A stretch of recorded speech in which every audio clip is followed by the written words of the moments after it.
Hey, how's it going? I'm Gerardo, and for this problem, I got problem number one. And so it starts by saying that an object in SHM, which is simple harmonic motion, has an amplitude of 5 centimeters, a frequency of 2 hertz or 2 cycles per second, and a initial phase of negative 2 pi over 3 radians. Okay, so we have to draw a position, velocity, and acceleration graph for 2 cycles of the motion. Okay, so we know that the general form of a wave, in this case a sinusoidal wave, will in the position, I would say, as a function of time would be the amplitude times a function, either a sinusoidal function. In this case, we're going to use cosine, and we'll see why right now. Cosine, and it's going to be 2 pi over the period times the time plus its initial phase. Okay, so we can separate the variables since we were given them at the very beginning. We can see the amplitude is 5 centimeters, but we're going to change it to meters just to be consistent with SI units. And then the period, well, we know that the period is going to be 1 over the frequency, and in this case, the frequency is going to be 2 hertz. Here we have 2 over 1 over 1 cycle per second, and we have 1/2 seconds. So this just means that every half a second, this wave completes a cycle. Okay, and last we have our third variable, well, fourth in this case, a phi initial, which is going to be negative 2 pi over 3. Okay, so right here we have that the amplitude is 5 over 100 meters, and we just basically plug everything into the position function, which is this one right here, as already mentioned. So we put 5 over 100 meters for the amplitude times the cosine of 2 pi over divided by the frequency, divided by the period, which in this case is 1 over 2 seconds, half a second, times the time, plus our initial phase. Okay, so we have 500. This simplifies down to be 4. If we're dividing by a fraction, we multiply times its reciprocal, which is just going to be 4 pi. Okay, and 1. Okay, I'm sorry for that.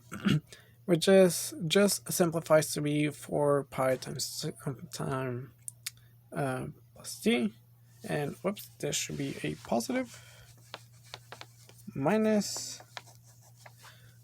2 pi over 3. And yeah, I don't know, I did get the correct sign right here. I just don't know what happened there.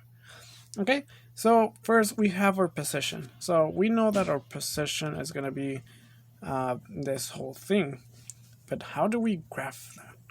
Okay, so we can start by saying at 0, at time 0, where is that exactly? So if we evaluate 0, we just get this is going to be 0 minus, we're going to have 5 over 100 times the cosine of negative 2 pi over 3. We know that cosine kind of absorbs that negative, and we have just the cosine of 2 pi over 3 and times this thing. So that was calculated to be negative 0.025. Okay. So we also know we can work backwards in this case. We're just gonna have we're gonna set this equal to 0 because we want to see where it intercepts, just so we can get a better idea on how it's traveling through space, and well, in this case, in time. So we set this equal to 0. We solve for t, and we get that the time this was the position is 0 is going to be 7 over 24, and we can see the math right here. Okay, also, we can, since it's going to be 2 cycles, we know that each cycle takes, well, each period takes 1.5 seconds. We need to graph 2 cycles, so it's going to be 2 periods. So we just multiply this by 2, which just gives us 1. So at 1 we have the same value, and it makes sense because we're just going back to the original point. Okay, so I already graphed it right here, and I'll try to evaluate it. Not evaluate it. Explain what's going on.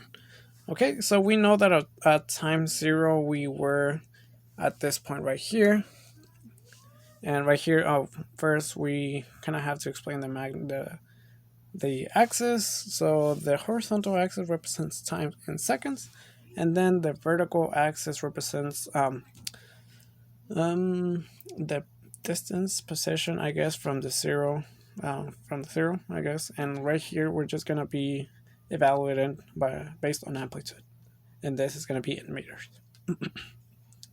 Okay, so we know that we start at this position right here, negative 0.25 or 0.025 meters down.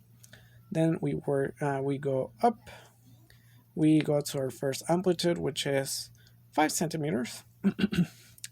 Then we go down, and right here, this is our first point. So this is gonna be 724, and we can see that this is gonna be 0 because it is at the 0 mark. So its position, I would say, is just gonna be 0. Okay, so after that we have another cycle which ends ends at 1/2, and then we continue going. Well, and let me put a point right here. It ends at 1/2, and then another cycle continues, and there's gonna be same thing as right here, but we're just gonna add another half second. Okay, so right here we have another position in time, and we could really calculate that. In this case, we would just have to add a certain amount of pi over 2's. We could denote that as n pi over 2, and we would just use integers. But right here, I would say the first time it's everything we need, since we can just add it and get a different position. Okay, so it interlaps, and we're at the very end. We have 1 at time 1. I would say at 1 second. We're back again at the same time. Okay, so this kind of what our position graph looks like. So now we need the velocity.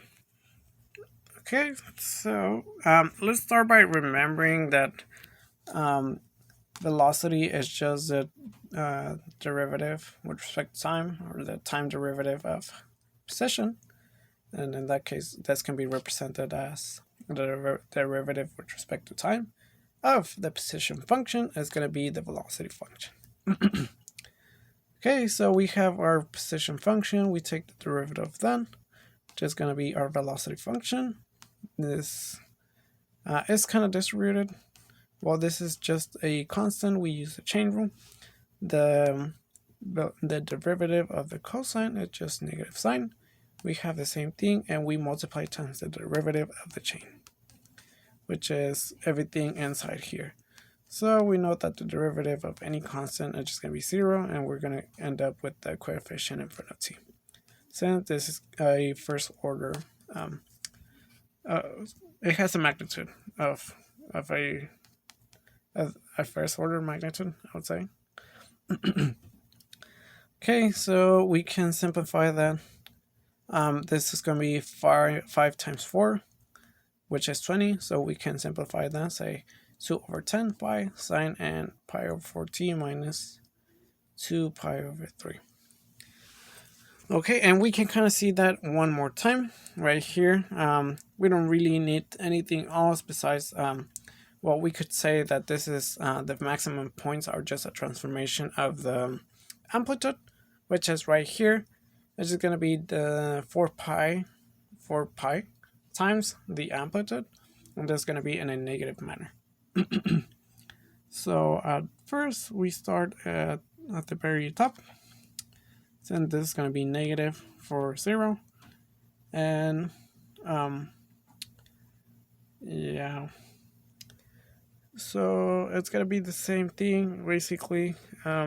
So one thing to notice is that our velocity is 0, so like right here 1/6, when the position function, which is this one right here, reaches a maximum. And that makes sense because the slope is just 0, it's just a horizontal line. So it would be the same for all other points. And it reaches a maximum value, well, not that one yet, it reaches a maximum value when this intercepting the horizontal axis. Okay, so after the, whoops, sorry, we just let it run for 1 second, and that's kind of basically it. This is one more time. This is just a transformation of our amplitude, or and I would just put it. This is 4 pi times the amplitude, which is which we saw in the previous graph. Okay, we take the second derivative, which is the second derivative with respect to time of the position graph, and we get the acceleration function. One more time, we can see that this is going to be 0 when this reaches a maximum, and I kind of put it right here. Well, this doesn't really belong to this one. It belongs to this point right here. So we know that when acceleration is 0, we're going to have a maximum velocity.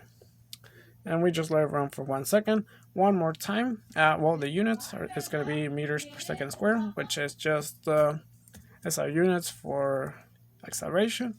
And I forgot to mention that over here, which is meters per second for velocity.